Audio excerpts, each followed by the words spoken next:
Frederick Deeming is not only Australia's most notorious criminal of the 19th century, but also one of the world's first ever recorded serial killers. With over 35 aliases, the globetrotting conman has left a hazy trail of crimes that may never fully be realised. The most pressing question continues to persist. Was Frederick Deeming Jack the Ripper? Uncover the dark history of this unique country with our next chapter, Fred the Ripper. This is Australian Crime Stories.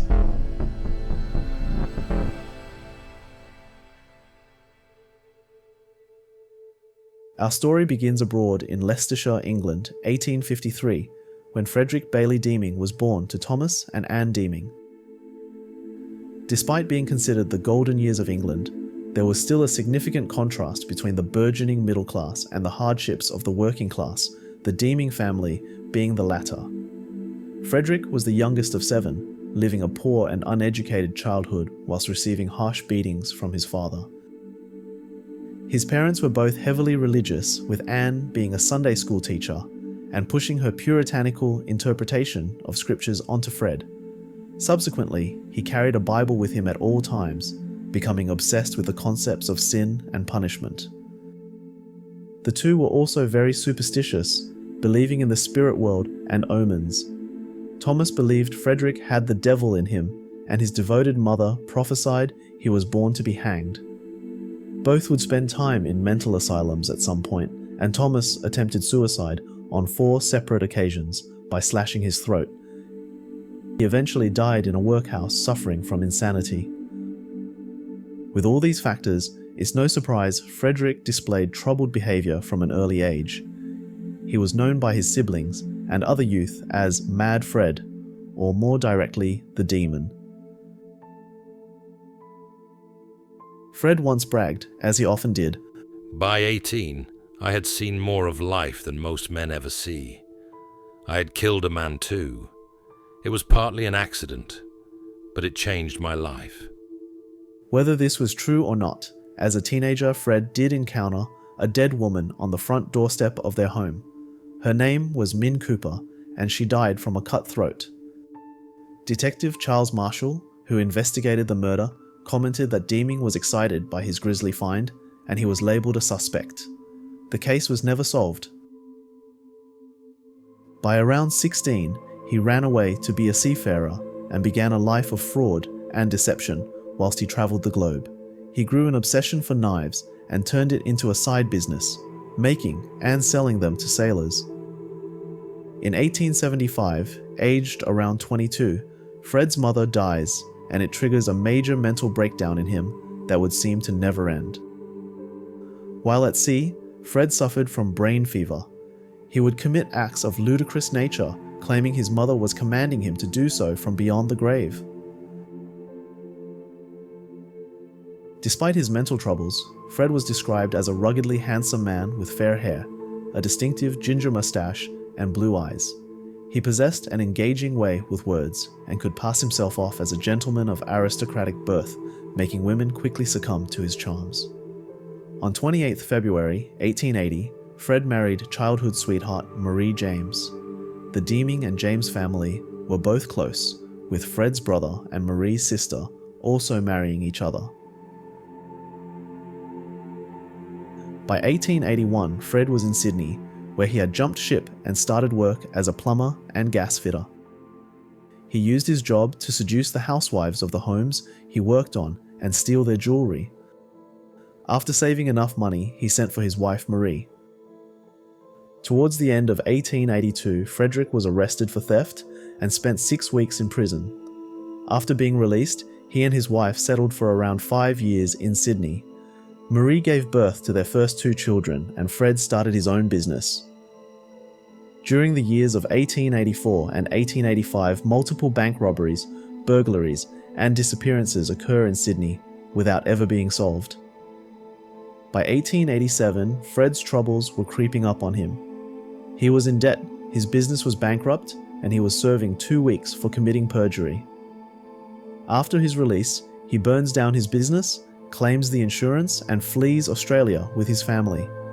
Marie gives birth to a third child at sea, and the couple end up splitting in directions. Marie and the children go back to Birkenhead, England. He, however, turns up in South Africa, arriving in Cape Town at the beginning of 1888 under the alias Henry Lawson. From 1888 to 1889, Fred goes to great lengths to conceal his trail. There are multiple reports of crimes Fred committed during this time. However, it's believed he was often used as a scapegoat. Particularly, he was blamed for a highly intelligent mining scam in South Africa that would have required intricate insider knowledge of geologist reports and certificates that he simply did not have. During this time of obscurity, the globally infamous Whitechapel murders would occur, being attributed to the anonymous Jack the Ripper. There were multiple murders that were hastily linked. However, a group of victims between August and November 1888 are known as the canonical 5 victims.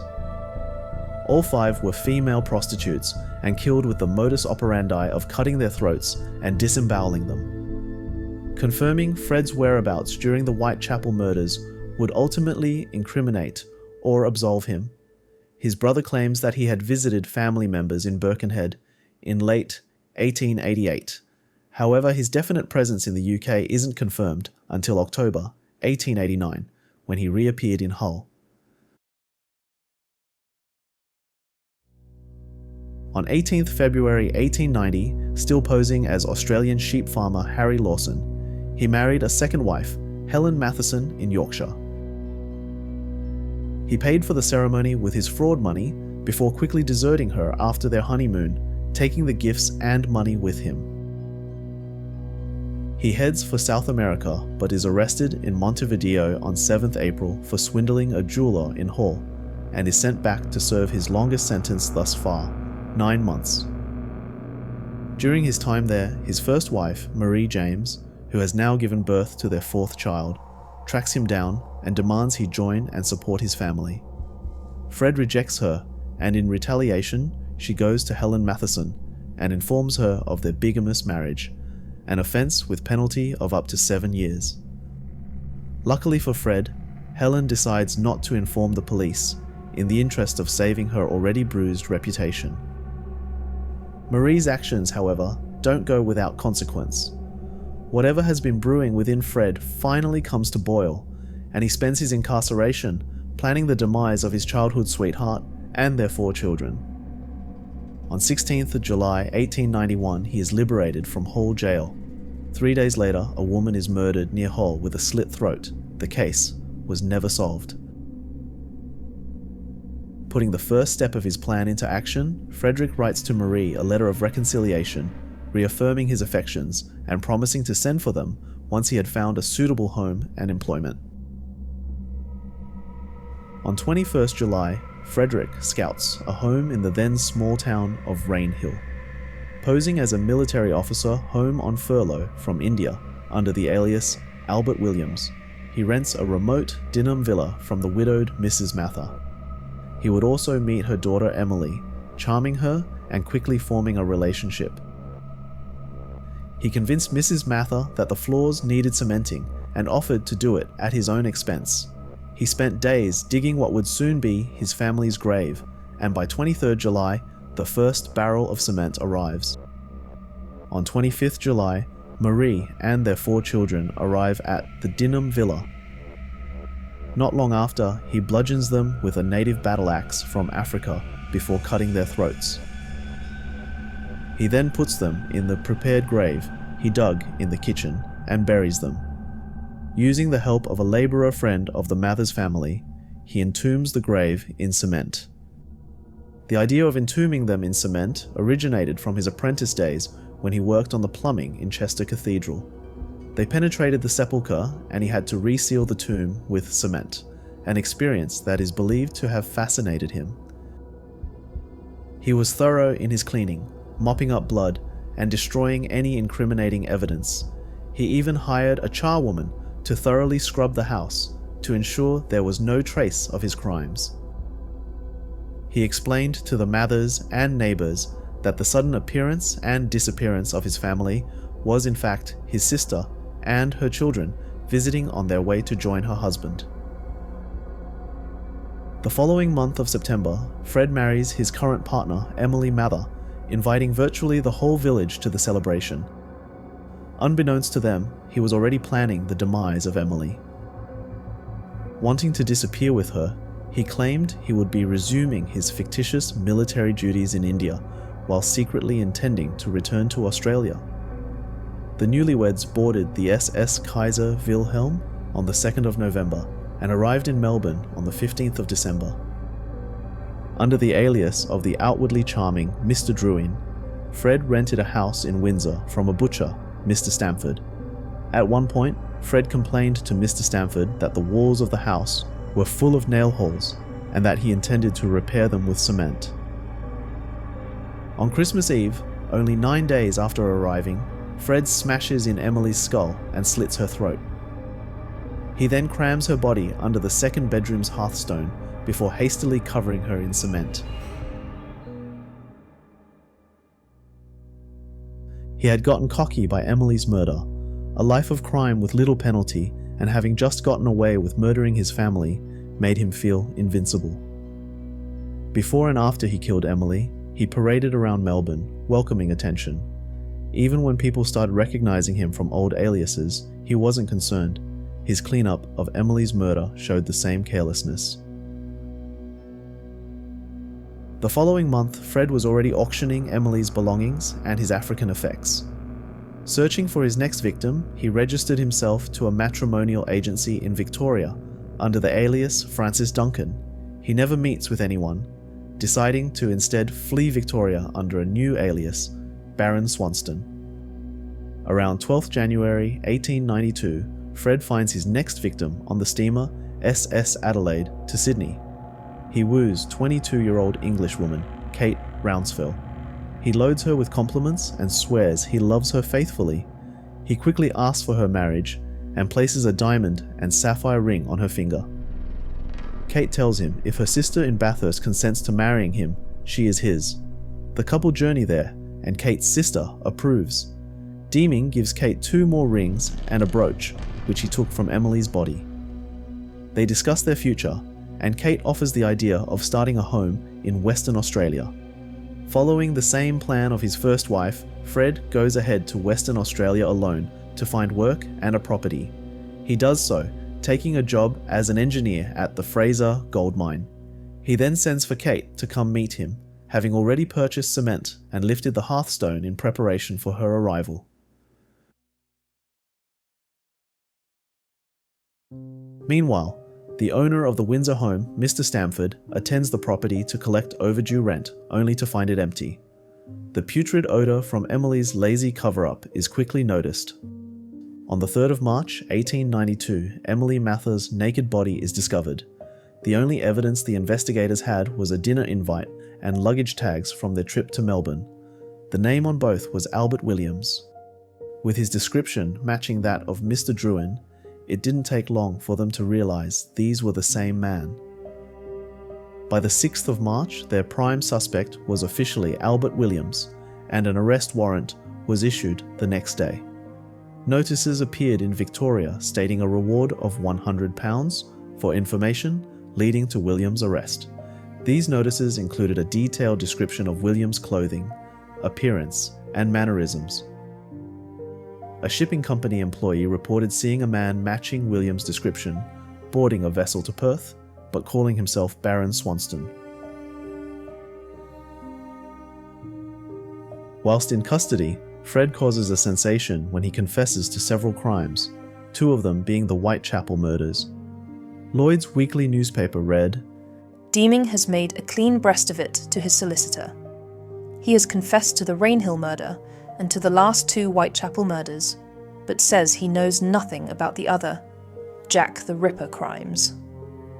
Newspapers published articles commenting that Deeming had been sighted in Whitechapel in 1888, and that he was furthermore seen to have purchased knives in the area. Soon articles started advancing theories, suggesting his motive for the Rainhill murders was to silence a Marie who had discovered his awful secret and labelling him Jack the Ripper of the Southern Seas. a London journalist acting on details from Australia made inquiries into Fred's past, ultimately leading them to the Dinham Villa. After informing Mrs. Mather of her daughter's tragic death, Mrs. Mather recalled Fred insisting on cementing the villa he had rented. On 16th March, local authorities excavated the cement floor to discover 30-year-old mother, Marie, and their 4 children, 9-year-old Bertha, 7-year-old Marie, 5-year-old Sydney, and 18-month-old Lilla. Extra telegraph lines had to be connected, and 22 clerks hired to handle the demands of journalists covering the family murder. Over 10,000 lined the streets and crowded the cemetery to watch the funeral of Marie Deeming and her children.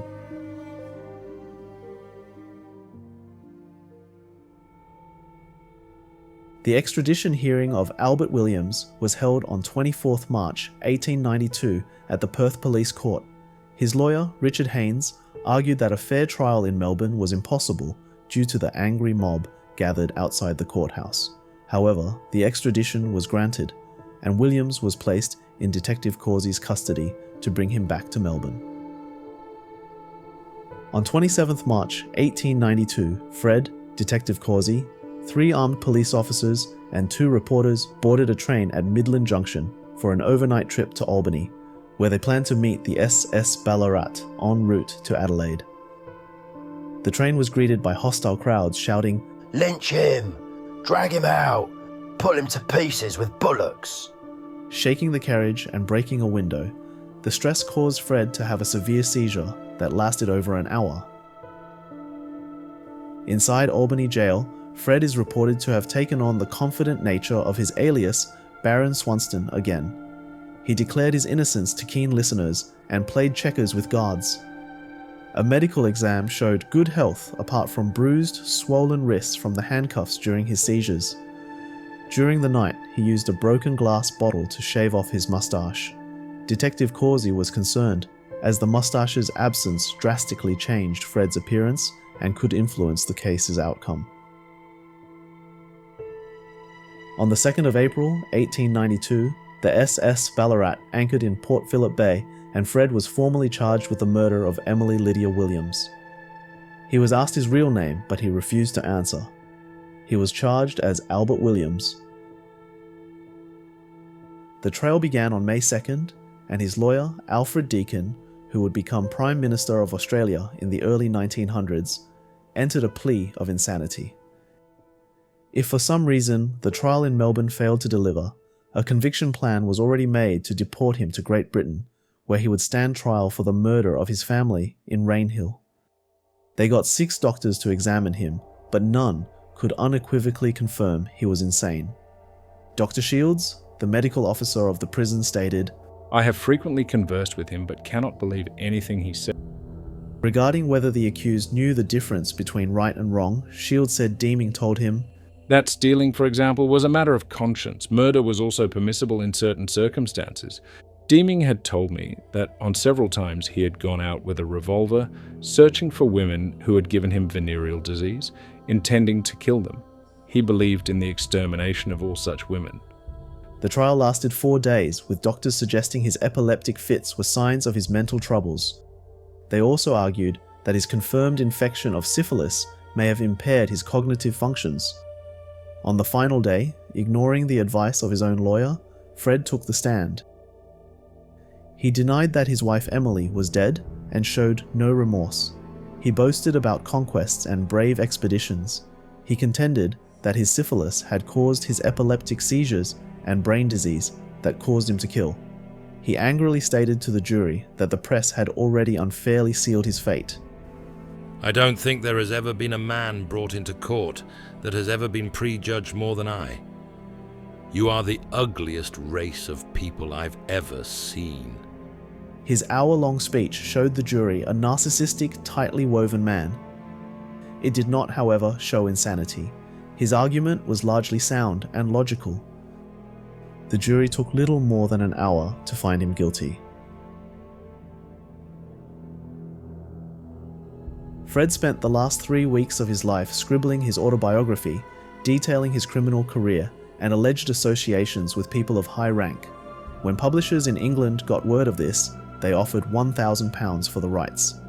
The Australian government, however, ordered it be destroyed, along with all of his personal papers. Deeming was hanged on Monday, May 23rd, 1892. On the eve of his execution, he was asked one last time by a doctor and clergyman whether he was Jack the Ripper. He refused to answer. Around 12,000 people gathered outside the prison to commemorate his execution. He walked to the gallows, calmly smoking a cigar. The noose was placed around his neck, with the sheriff asking him if he had any last words. Lord, receive my spirit. The executioner pulled the lever, and Frederick Bailey Deeming fell 7 feet and 4 inches to his death. A death mask was made and sent to Scotland Yard for their continued investigation into the Rainhill and Whitechapel murders. It was for a time shown to visitors of the new Scotland Yard as in fact being that of Jack the Ripper. Today it is held at the infamous Black Museum. After his corpse had been prodded and probed by doctors and other interested parties, it was consigned to an unmarked prison grave. Renovations earlier this century resulted in many human remains being relocated. During the process, Fred's head was removed and studied for signs of criminality by doctors interested in phrenology. Today, his skull is displayed in Melbourne jail. His death was celebrated in an English children's street rhyme based on the then popular belief that Deeming was Jack the Ripper. On the 21st of May, Frederick Deeming passed away. On the scaffold he did say, "Ta-ra-da, boom de-ay." This is a happy day, an East End holiday, the Ripper's gone away. Mr. Druin, Mr. Duncan, Francis Dobson, Lord Dunn, Albert Williams, Bully Williams, Harry Lawson and Baron Swanston. Frederick Bailey Deeming went by a lot of names and committed a lot of crimes, but he'll forever be known for the brutal murder of his 2 wives and 4 children. The Windsor home where he murdered Emily still stands, having last sold for $1.6 million in 2012. The knife Deeming used to kill Emily Mather and probably his victims in Rainhill is displayed at the Police and Justice Museum.